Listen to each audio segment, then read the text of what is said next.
সকলোকে ধন্যবাদ আৰু নমস্কাৰ জনাইছোঁ। আপোনালোকক অনুৰোধ জনাইছোঁ, জুবিন আহিব এতিয়া, আপোনালোকে জীয়াই ৰখক, সদায় মৰম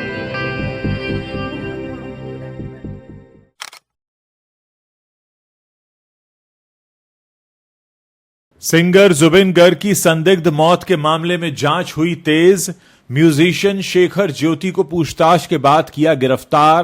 मैनेजर के घर पर भी मारा गया छापा। आखिर क्यों उलझता जा रहा है जुबिन गर्ग की मौत का मामला। सीबीआई जांच की मांग भी हुई तेज। एमएलए ने लगाए कुछ संगीन आरोप। नमस्कार दोस्तों, आज हम बात करने जा रहे हैं एक ऐसी खबर के बारे में जो असम की, और असम की क्यों, पूरी देश की ही संगीत की दुनिया को जिसने हिला कर रख दिया है। सिंगर जुबिन गर्ग, जिन्होंने अपनी आवाज से लाखों दिलों को जीता, उनकी मौत अब एक बड़े रहस्य में बदल गई है। 19 सितंबर के दिन सिंगापुर में हुई इस मौत को पहले एक हादसा माना गया, लेकिन अब जांच के तार इतने उलझ चुके हैं कि हर कोई हैरान है। स्पेशल इन्वेस्टिगेशन टीम ने अपनी जांच तेज कर दी है। संगीतकार शेखर ज्योति, जो कि उनके बैंड में काम करते थे, उन्हें गिरफ्तार कर लिया गया है। जुबिन के मैनेजर के घर पर भी छापा मारा गया है और सीबीआई जांच की मांग भी जोर पकड़ रही है। क्या यह मौत वाकई एक दुर्घटना थी या इसके पीछे कोई गहरी साजिश है? आज के इस वीडियो में हम इस पर ही बात करेंगे। यह खबर न सिर्फ जुबिन के फैंस के लिए बल्कि पूरे देश के लिए महत्वपूर्ण है, क्योंकि यह बताती है कि कैसे एक स्टार की जिंदगी का अंत इतना विवादास्पद हो सकता है। जुबिन गर्ग असम के सबसे बड़े सिंगर, जिन्होंने 40 से भी ज्यादा भाषाओं में 38,000 से ज्यादा गाने गाए, वो 19 सितंबर को सिंगापुर में एक इवेंट में परफॉर्म करने के लिए गए थे। वो वहां वाटर स्पोर्ट्स एक्टिविटी में हिस्सा ले रहे थे। एक यॉट पर स्कूबा डाइविंग के दौरान उनकी मौत हो गई। शुरुआत में एक साधारण सा हादसा लगा, शायद पानी में डूबने से या कोई स्वास्थ्य समस्या से मौत हुई होगी। लेकिन जैसे जैसे दिन बीते हालात संदिग्ध लगने लगे। असम सरकार ने तुरंत जांच के आदेश दिए और एक स्पेशल इन्वेस्टिगेशन टीम का गठन किया गया। मुख्यमंत्री हेमंत बिस्वा शर्मा ने कहा कि अगर टीम की जांच में कोई कमी पाई गई तो यह केस सीधे सीधे सीबीआई को सौंप दिया जाएगा। यह बयान बताता है अपने आप में मामला कितना गंभीर है। जांच की रफ्तार अब तेज हो चुकी है। टीम ने सबसे पहले उन लोगों पर नजर डाली जो जुबिन के साथ सिंगापुर ट्रिप पर थे। इसमें उनकी बैंड के म्यूजिशियन शेखर ज्योति गोस्वामी का नाम सबसे ऊपर आया। गुरुवार को टीम ने शेखर को हिरासत में ले लिया और उनसे घंटों पूछताछ की। पूछताछ के बाद उन्हें गिरफ्तार कर लिया गया।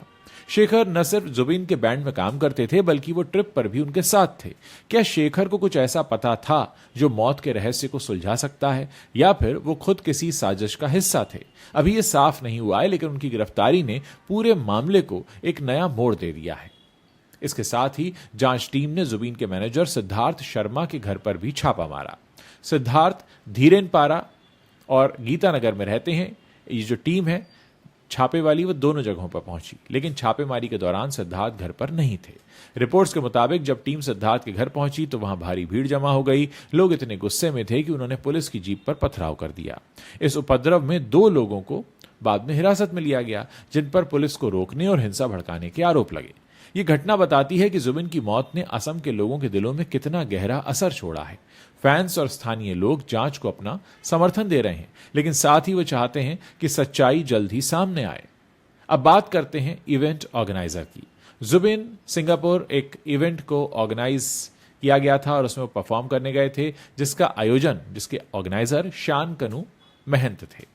जांच की टीम ने शानकनु महंत को भी अपने दायरे में ले लिया है।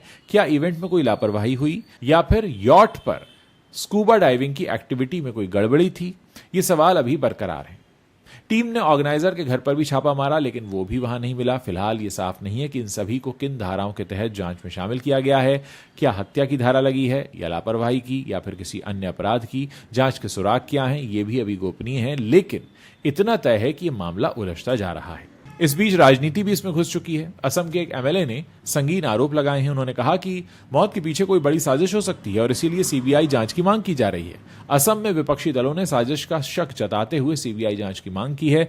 आरोप है कि यात्रा दबाव में हुई, आयोजकों ने विरोधाभासी बयान दिए और सबूतों में कुछ गड़बड़ी है। इसके लिए असम विधानसभा में विपक्ष के नेता देवव्रत सैकिया ने राष्ट्रपति द्रौपदी मुर्मू जी को पत्र लिखा है।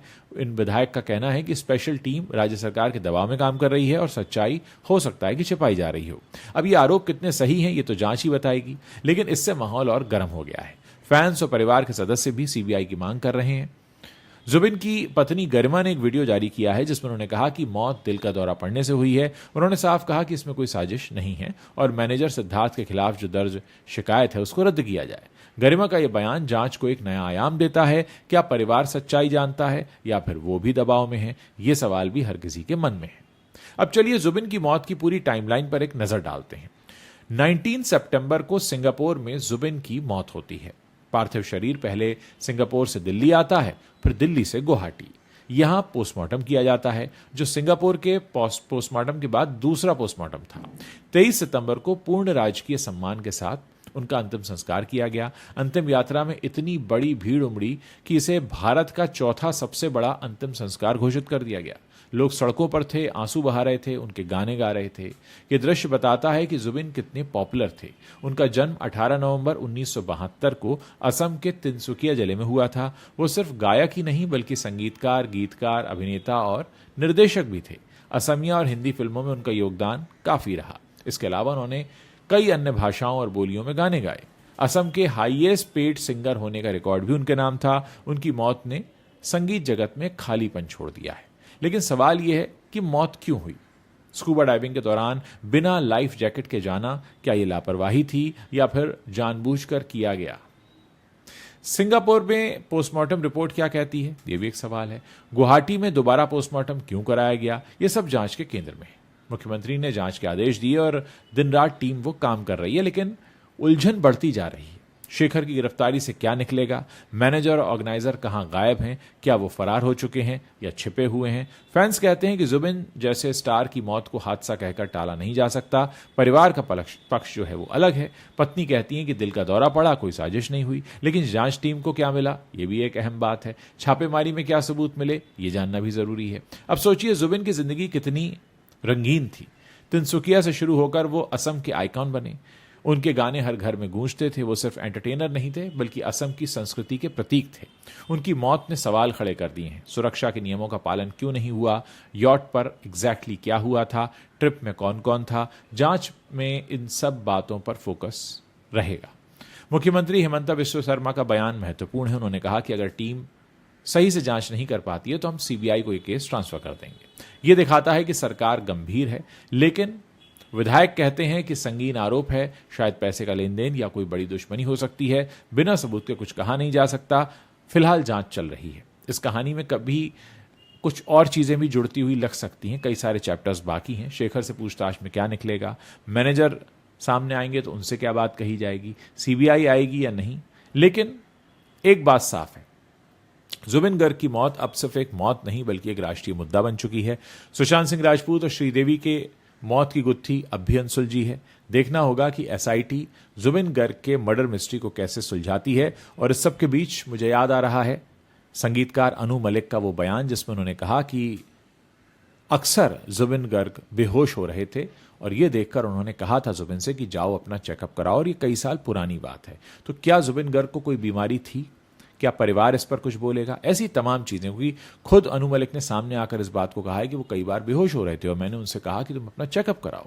तो ये वो तमाम बातें हैं जिन पर आने वाले समय में बहुत सारी बातें और सामने आएंगी और बहुत सारे रहस्यों से पर्दा उठ भी सकता है। फिलहाल असम शोक में डूबा है और हर किसी को इंतजार है कि जुबिन गर्ग को इंसाफ कब मिलेगा।